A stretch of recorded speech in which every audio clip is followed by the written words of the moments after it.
उहाँको चाहिँ केही भनाइहरू सुनौँ। अब यहाँ आउनु भएको छ, यहाँले यसरी तपाईँको घाइते यसरी अनुसन्धानमा बसेकोलाई चाहिँ हजुरले कसरी बुझिरहनु भएको छ, हजुरको भनाइ राखिदिनुहोस् न।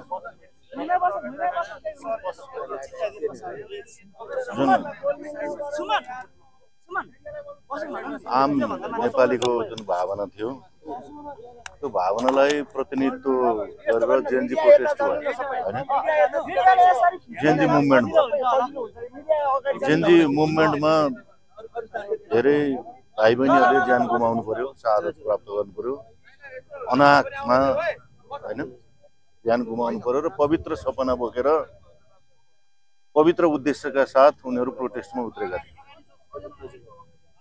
त्यो कलम र कपी बोक्ने ती भाइ बहिनीहरूले जुन अनाहकमा ज्यान गुमाउनु पर्यो, जुन फेरि जायज मागहरू बोकेर राज्य समक्ष प्रस्तुत भएका थिए शान्तिपूर्ण आन्दोलन मार्फत सरकारले सुन्नु पर्यो भनेर आम रूपमा सबै आह्वान भएर गएको प्रोटेस्ट थियो। त्यो प्रोटेस्टमाथिको जुन प्रहार भयो र त्यतिकाले ज्यान गुमाउनु पर्यो र पवित्र सपनाहरू चकनाचुर पार्ने जुन एउटा राज्यबाट जुन प्रहार गरियो त्यसको कन्सिक्वेन्स, त्यसको इम्प्याक्टमा भोलिपल्ट तत्कालै 24 गतिको फेरि अर्को हैन घटना हुनु पर्यो, जसले गर्दाखेरि यो जेएनजी भाइ बहिनीहरूले शहादत प्राप्त गरेको अथवा ज्यान गुमाउनु परेको र सही मागहरू सम्बोधन गर्नुभन्दा पनि त्यसैको जगमा बनेको सरकारले चाहिँ त्योलाई मागलाई पुरा गर्नुभन्दा पनि चुनावलाई प्राथमिकता मात्र दिएर फेरि अर्को चाहिँ अर्ली इलेक्सनका लागि भनेर चाहिँ जुन किसिमको गर्यो, त्यसले त्यसो फेरि अर्को वितृष्णा चाहिँ आइरहेको अवस्थाहरू छ। चाहना त के थियो भन्दा माग पुरा गर्न सक्ने नै विषयवस्तुहरू थिए नि त, जायज मागहरू थियो भन्ने हामीलाई लाग्छ। त्यो कुरा त आम रूपमा फेरि धारणा पनि सार्वजनिक पनि भइरहेकै छन्, तर किन पूर्ति भएन त, किन पुरा भएन र कम्पेन्सेट त हुँदैन, क्षतिपूर्ति त गर्न सक्ने अवस्थै थिएन। किनभने सबैले ज्यान चाहिँ गुमाउनु परिसकेको अवस्था छ, काख रित्तिएको अवस्था छ, पवित्र सपना चकनाचुर भएको अवस्थाहरू छँदै थियो। तथापि अन्य जति पनि मुभमेन्टमा सरिक भएका भाइ बहिनीहरूले त त्यसलाई चाहिँ अगाडि बढाउँदैको अवस्थामा फेरि अहिलेको यो अवस्था फेरि जुन आयो, अब फेरि अर्को आन्दोलन गर्नुपर्नेको बाध्यता किन आयो, किन बाध्यतामा चाहिँ पुर्याइयो? यो कुरा त अहिलेको सरकारले, अन्तरिम सरकारले सोध्नुपर्ने विषय होइन हैन। माग पुरा नहुन सक्ने आधारहरू के थियो त? माग त पुरा हुन सक्ने किसिमका थिए हैन। चुनावको चाहिँ माग राखेर गएको त थिएन त्यहाँ कुनै पनि। अर्ली इलेक्सन त योभन्दा अगाडिका गभर्मेन्टले नि गराएको थियो हैन। चुनाव हुनुपर्छ, मध्यावधि हुनुपर्छ, यो सरकारलाई अपदस्थ गरेर अर्को सरकार आउनुपर्छ भन्ने त माग थिएन। माग के थियो भन्दाखेरि करप्सनको विषयमा इमिडिएट चाहिने हैन स्ट्रिन्जेन्ट मेजर्सहरू लिएर करप्सनलाई कन्ट्रोल गर्न जानु पर्यो। सोसल मिडिया र उप्रति भएको ट्रान्सपरेन्सी उसमा जुन किसिमले हताहट रूपमा चाहिँ बन्द गरियो, त्यसलाई चाहिँ एउटा फेरि ट्रान्सपरेन्ट रूपमा अगाडि बढाउनु पर्यो। जुन डिजिटलाइजको युगमा कम्युनिकेसनको साधन मिन्स बाहिर विदेशमा बसेका भाइ बहिनीहरू, आमा बुवाहरू, अभिभावकहरूसँग कुरा गर्ने त माध्यम त्यही नै थियो नि। त्यो कुरा नि हठात बन्द गरियो र गभर्मेन्टले गरेका एक्टिभिटिजहरू पनि डिजिटल प्लेटफर्ममा देखाइयोस्, आम जनताको सुसज्जित हुने कुरा चाहिँ त्यसबाट चाहिँ नरोकियोस् र त्यो अधिकार पनि हो, मौलिक अधिकार हो, जान्न पाउनुपर्ने भन्ने कुरालाई पनि त्यो त जायज माग थियो। अर्को केही राज्य संरचनाभित्र जसरी देशले यो अवस्था आइपरेको छ हैन, अन्य मुलुकमा अर्को खालको अवस्था छ। अहिलेको अवस्थामा चाहिँ सुशासन ल्याउनका लागि के कुराहरू डेट्रिमेन्टल फ्याक्टर्स हुन् त भन्ने विषयहरू त यो डेट्रिमेन्टल फ्याक्टर्सहरूलाई चाहिँ हामी इलिमिनेट गरौँ, नचाहिने कुराहरूलाई चाहिँ हटाउँ, राज्य राम्रो सुशासनका लागि अगाडि बढाउँ भनेर त्यहाँ त सुझाव सहित पेश गरिएका थिए हैन। यी कुराहरूलाई माग सम्बोधन गरेर गएको अवस्थामा फेरि यो खालको अवस्था आउनै पर्थेन हैन, किनभने जायज माग थिए। र एउटा कुरा थियो होला, प्रत्यक्ष निर्वाचित कार्यकारीको सम्बन्धमा केही समय लाग्थ्यो होला, तर त्यो केही समयमा त पुरा गर्न सक्ने अवस्था त आखिर आम रूपमा आएकै थियो। किनभने यो संरचनाले, यो व्यवस्थाले, यो बहुदलीय प्रतिस्पर्धात्मक यो संसदीयले मात्र के गरायो भन्दा एउटा लिडरले व्हिप जारी गरेको अवस्थामा संसदै बन्धक बन्ने अवस्था, जुन राम्रो कामहरू पनि गराउन नसक्ने अवस्था र माथिको नेतृत्वको पुलाई जे लाग्यो त्यही नै चाहिँ निर्णय गर्ने अवस्थाबाट त मुक्त हुनु पर्यो नि त। कोही भ्रष्टलाई चाहिँ तपाईलाई प्रोटेक्सन गर्नु पर्यो भने होल पार्टी नै त भ्रष्ट नेतालाई प्रोटेक्सन गर्नुपर्ने अवस्थाको त अन्त्य हुनु पर्यो नि। त्यही कुराको न माग थियो नि त, माग त जायज थियो त। भने यसलाई पनि अर्को खालको अवस्थाले जसले यो चाहिँ भ्रष्ट कृत भएको व्यवस्थालाई चाहिँ रिजिमलाई चेन्ज गरेर जुन किसिमको आएको थियो त्यो कुराहरू नभएपछि पुनः चाहिँ के भने आमरण अनसनको रूपमा डाक्टर निकोलस भुसाल सहित अघि मात्र भयो यहाँ आम रूपमा 2500 भन्दा बढी अझ चाहिँ घाइतेहरू कहीँ हस्पिटलमा छ, कहीँ बाहिर अलपत्र परेका छन्, उपचार गर्न नपाएर पनि बसिरहेको अवस्थाहरू छन् होइन। कति त शहादत प्राप्त गरेको उनीहरूको आफ्नो किसिमको मनमा चोट परेको कुरा त कम्पेन्सेट रिपेयरेसन भन्ने त भएन।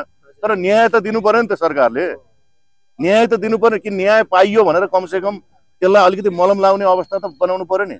अनि चुनाव छ, चुनावमा मात्र होमिनुहोस् भने न पर्याप्त समय दिएको छ। पर्याप्त समय पनि त नयाँ आएको जेनजी मुभमेन्ट पछिले त्यो पार्टी फर्म गरेर नयाँ जाने खालको वातावरण त हुनुपर्ने हो नि त। त्यसकारण यसमै मात्र होमी भनेर फेरि पुरानै अवस्था पुरानै व्यवस्थालाई र पुरानै खालको चाहिँ ट्रेडिसनल कन्भेन्सन टाइपको पार्टी प्रवृत्ति फेरि दोहोऱ्याउनका लागि हो भने त यतिका शहादत किन गर्नु पर्यो, यतिका घाइतेहरू बसेर देशले यत्रो चरम क्षति किन बेहोर्नु पर्यो। त्यो माथि होनहार सपना बोकेका, पवित्र सपना बोकेका यी जेनजी भाइहरू जुन अर्को पहिलाका पुस्ताहरू भन्दा त डिजिटल रूपमा धेरै कुरामा उनीहरू एक्सपोजर छन् त, बुझेका छन् नि, जानेका छन् नि। पहिलाको पुस्ताहरू अझ अघिल्लो पुस्ता भन्दा त उनीहरू त यो आउटसाइड वर्ल्डसँग त एक्सपोजर छ नि, राम्रो छ नि। देश विदेश कसरी चाहिँ तरक्की गरिसके होइन, 2टा छिमेकी राष्ट्रहरू कहाँ पुगिसके, समुद्र मुनि फास्टेस्ट रेलहरू बनाइसके, यहाँ राम्रो बाटोघाटो पनि पाउन सक्ने, स्वास्थ्य उपचार छैन होइन, रोजगारीको कुरा छैन, पढे पनि कहाँ कुनै जाहिर खाने ठाउँ छैन, रोजगारीको उ छ। यी त यावत कुराहरू त राज्यबाट पूर्ति गर्न सक्ने विषय हुन्। यी विषयहरू गर भनेर उठान गरिएको नि थियो। त्यसकारण फेरि पनि यो अवस्था आउनु दुःखद छ। म त्यसकारण मेरो आफ्नो विषयलाई पनि यो सोलिडेरिटीका लागि मैले यहाँ आएर मैले के दिन सक्छु र सान्त्वना र मेरा आफ्ना भोइसेसहरू जुन आम रूपमा जेनजी मुभमेन्टले मात्र होइन, मुभमेन्टसँग जो चाहिँ इन अलायन्स होइन, इन लाइन विथ जेनजिजहरूको भावनासँग त्यो मैले चाहिँ इन लाइन विथ त्यो मैले प्रस्तुत गर्नलाई, मेरो विचार राख्नलाई र उहाँ केही गर्न सकिन्छ भने अब यसलाई पनि सरकारले सम्बोधन गरोस् छिटै भन्ने चाहिँ र यसैका लागि आएको।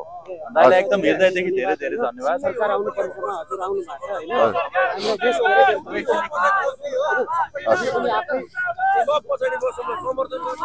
भाइ सरकार मुर्दाबाद, मुर्दाबाद, काला सरकार मुर्दाबाद, मुर्दाबाद, मुर्दाबाद, जिल्ला कार्की राजीनामा दे, राजीनामा दे, राजीनामा दे, जिल्ला कार्की राजीनामा दे, राजीनामा दे, राजीनामा दे, जिल्ला तेरो पाराले पायो साराले, जिल्ला तेरो पाराले पायो साराले, जिल्ला तेरो पाराले पायो साराले, जिल्ला तेरो पाराले पायो साराले, जिल्ला तेरो पाराले पायो साराले, जिल्ला सरकार मुर्दाबाद, मुर्दाबाद, मुर्दाबाद, जेनजी एकता जिन्दाबाद, जिन्दाबाद, जिन्दाबाद, जेनजी एकता जिन्दाबाद, जिन्दाबाद, जिन्दाबाद, निकोलस भुसाल जिन्दाबाद।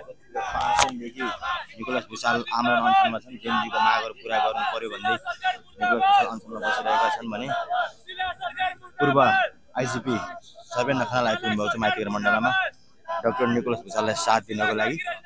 माइतीघर मण्डलको दृश्य हामी तपाईँलाई देखाइरहेका छौँ। डाक्टर निकोलस भुसाल 5 दिनदेखि आमरण अनसनमा बसिरहेका छन् भने यति बेला सर्वेन्द्र खनाल माइतीघर मण्डल आइपुग्नु भएको छ निकोलस भुसाललाई साथ दिन। आइल्यान्डले कोठाभित्र भएर स्टाटस भरमा युवाहरूलाई उत्तेजित बनाएर संसद जलाए, युवाहरूलाई हत्या गरे र देशै पुरै जलाए। आज चाहिँ हाम्रा साथीहरू चाहिँ अस्ति जानुभएको थियो, जो फ्रेममा यहाँ हुनुहुन्छ साथीहरू जानुभएको थियो र आगामी निकास के हुन सक्छ भन्दाखेरि यो केही पनि हुन सक्दैन। म जेनजी आन्दोलनप्रति मेरो कुनै भूमिका पनि छैन र यो कुनै पनि मैले अवनत्व लिदिनँ,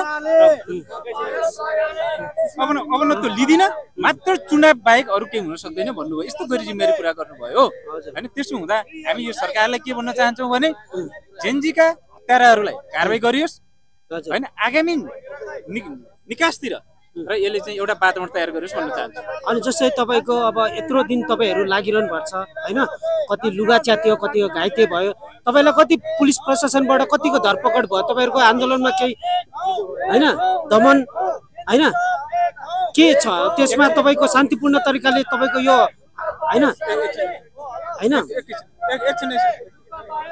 तपाईँहरूलाई के जुन तपाईँले भन्नुभएको छ, हामी त गोली खान निस्केका मान्छेहरू हजुर हजुर होइन, साथीहरू गोली खान तयार नभइदिया भए र त्यसभित्र 24 कोही पनि सडकमा आउँदैन थियो। हामी त के त हाम्रो मृत्यु ग्यारेन्टी थियो हजुर हजुर हो। संयोगले बाँचेका साथीहरू यौँ। हजुर त्यसो हुँदा युद्धमै मृत्यु ग्यारेन्टी हुन्छ, जो सुनिश्चित हुन्छ। त्यसो हुँदा हामी दिन प्रतिदिन धलपकड त छौँ त होइन। माइतीघरमा देखिराख्नु भएको छ, हाम्रो साथीले लट्ठी चार्ज गरियो, हाम्रो साथीले एरेस्ट गरियो। हामी दैनिक दिनमा आन्दोलनमा जति आउँछ त्यति दिनमा हाम्रो धलपकड भइराखेको छ। तर हाम्रो दुश्मन प्रहरी दाजुभाइहरू होइन, सुरक्षाकर्मी होइन, हाम्रो दुश्मन सत्ताका मान्छेहरू जुन नेपाली जनताको भावना अनुसार, जेनजीको भावना अनुसार, जो जेनजीका मुद्दा थिए त्यसको भावना अनुसार काम गरे होइन। अहिले पनि हाम्रो कुनै राजनीतिक दलप्रति प्रतिशोध होइन होइन, कुनै पनि हामीले सुरक्षा निकायका साथीहरूप्रति प्रतिशोध होइन। र अहिले मात्र के हो भने यो सरकारले जेनजीका माग सम्बोधन गरिदिनु पर्थ्यो होइन, हत्याराहरूलाई कठखेरामा उभ्याइदिनु पर्थ्यो र आगामी राजनीतिक निकास दिनु पर्थ्यो। यो चुक्यो, गर्न सकेन होइन, सकेन। यो हाम्रो घोर आपत्ति हो। र यसका लागि हाम्रो के हो भने क्रान्ति पनि जारी छ। हाम्रो निरन्तर हाम्रो क्रान्ति जारी हुन्छ। जबसम्म हाम्रा मुद्दाहरू, जबसम्म जेनजीले आफ्ना मुद्दाहरू, आफ्ना मेन्डेटप्रति एउटा सम्बोधन भएको महसुस पाउँदैन, तबसम्म हाम्रो आन्दोलन जारी हुन्छ। र कुनै पनि हालतमा यो सरकारले चुनाव गर्ने कोसिस गर्यो भने जनतालाई धलपकड गरेर, युवाहरूलाई धलपकड गरेर जुन चुनावी मेन्डेटलाई अगाडि सार्छ भने त्यहाँ सरकारको शक्ति त 3 लाख जति छ। तर हामी युवाहरू 50 लाख 60 लाख युवाहरू छौँ। जब आर्मी परिचालन गरेर, प्रहरी परिचालन गरेर चुनाव गर्छु भनेर चाहिँ एउटा यो सपना देखिन्छ भने त असम्भव। किनभने त्यसका विरुद्धमा देशैभरि 60-70 लाख हाम्रा जेनजी साथीहरू परिचालन हुन्छन्। र कुनै पनि बोधमा, कुनै पनि निर्वाचन क्षेत्रमा कुनै पनि निर्वाचन हुन हामी दिँदैनौँ। यति नै भन्छ। अन्तमा तपाईँले केही भनाइहरू तपाईँहरूको होइन जुन जेनजीबाट सरकारबाट तपाईँको भनाइहरू अन्त्यमा राखिदिनु। जेनजी हामीले के भन्दैछौँ भने जेनजीले उठाएका मुद्दाहरू सम्बोधन गरियोस्। हामीले के भन्दैछौँ भने हत्यारालाई कारबाही गरियोस् होइन, जेनजीका मुद्दा सम्बोधन गरियोस् र सर्वपक्षीय सरकार गठन गरियोस् र संविधान संशोधन गरियोस्।